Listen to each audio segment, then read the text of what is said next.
Welcome back to The Secret, A Treasure Hunt by Byron Price. Today we'll be continuing with part 2 of our video series, trying to change your perspective on how you look at this treasure hunt. In the last video, we tried to get you to understand that it is the fair people's story. It is our job to try to understand how the relationship between man and the fair people is significant in the quest for their treasure. We learn that they hide invisibly beside us. Even in their invisibility, the temptation to make mischief amongst those who had come to the New World was irresistible to the fair people. Because of this, we have to assume that the book that they've given us would continue that fairy tradition. One of the things we looked at was how the fair people like to use irony.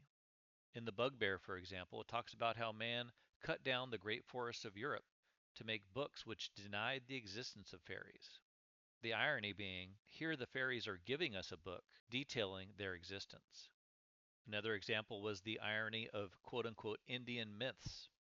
Man always looked at the stories from the Native Americans as Indian myths, even though there was certainly enough to establish the historical veracity of the immigration and cohabitation of the fair people and man. We were shown how we're missing the things that are right next to us. "'Tis ye, 'tis your strange faces that miss the many splendored thing." We are told that if we are good and kind and playful, that we can find their treasures. That is the secret. So we know from their story that they've hidden in plain sight next to us.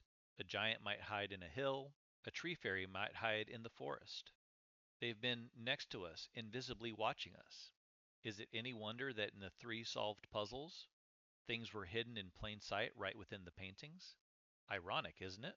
In the Chicago painting, the fence post, located very near where the treasure was found, is located directly in the center of the painting. In Cleveland, the wall at the Cleveland Cultural Gardens is found as well. The cask was directly on the other side of it. In Boston, you can see home plate in the sleeve, representing the dig site where the cask was found there. This trend of hiding things in plain sight goes directly with the idea of how the fair people have hidden in plain sight next to us. Why wouldn't they use that in the book that they give us? Of course they would. It makes total sense. So what are some of the other areas we have things hidden in plain sight? If we are looking for things that are ironic and things hidden in plain sight, we need to look no further than the beginning of the book, in the tale simply told.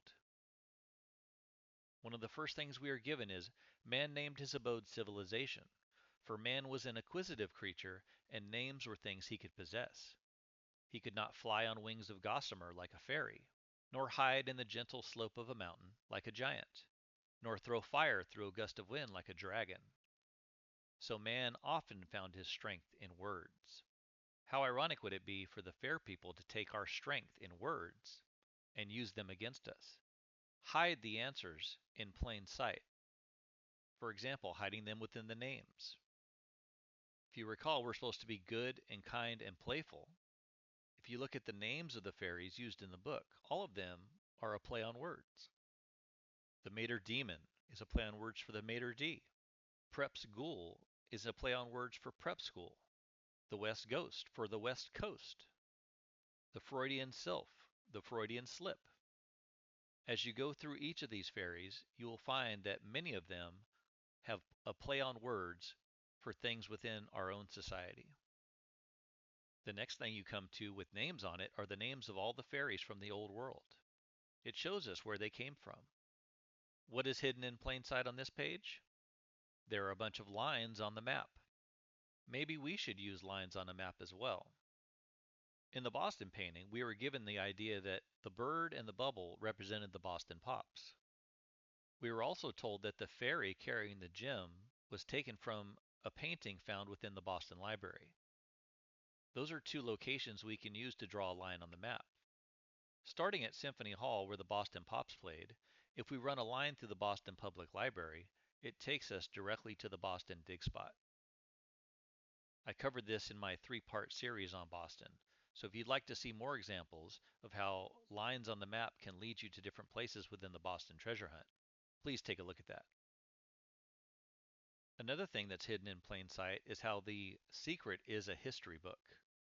When you look at the table of contents, each section is a piece of the history of the fair people. In the very back of the book, the origins and whereabouts of the fair people gives an area of origin and an area of concentration. Again, another piece of history hidden in plain sight. In the front of the book, it says you might even figure out one of their hiding places without leaving your house. Think about that for a minute. How could you figure out one of their hiding places without leaving your house? If you're looking at it from the perspective of the fair people, one way you could figure out where their hiding place is by reading the book. So take the first descendant, the Mater Demon. We know that we're supposed to be playful, and names are something we can possess. If we are trying to possess the cask, then maybe we should pay attention to the names, and especially the history, not just the history presented within the fairy itself, but the history of the words. Where did they come from? What is their origin? We are, after all, given the origin of the original fair people and where their concentration ended up after they came to the New World. So the Mater Demon is a play on words for Mater D. Its formal name, Taboo Dote, is a play on words for table d'hote. Maybe we should try researching both of those and see what things we can find. What about names within the text? Is there anything hidden within the text? In the Spotter's Tips, it mentions the piano stylings of Hugh Lagoon. There is no Hugh Lagoon, but at the time the book came out, there was a movie called The Blue Lagoon, which was very popular. If you watch The Blue Lagoon, you might figure out that the piano stylings of Hugh Lagoon is actually a hidden reference to the movie The Blue Lagoon and a particular song used within that movie. So what are we supposed to take from all of this? Read each fairy. Read between the lines. Pay attention to the names. Pay attention to things that are referenced within the text. Pay attention to things you can research. Pay attention to places. Maybe you can map them. Pay attention to how you can map two things within a fairy that will lead you to somewhere else. These are all ways that the fairies hide things in plain sight.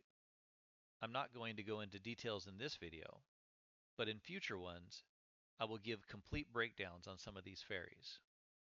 The answers are hidden within the book. It is up to us to read between the lines and figure them out. Once again, it is time to change our perspective.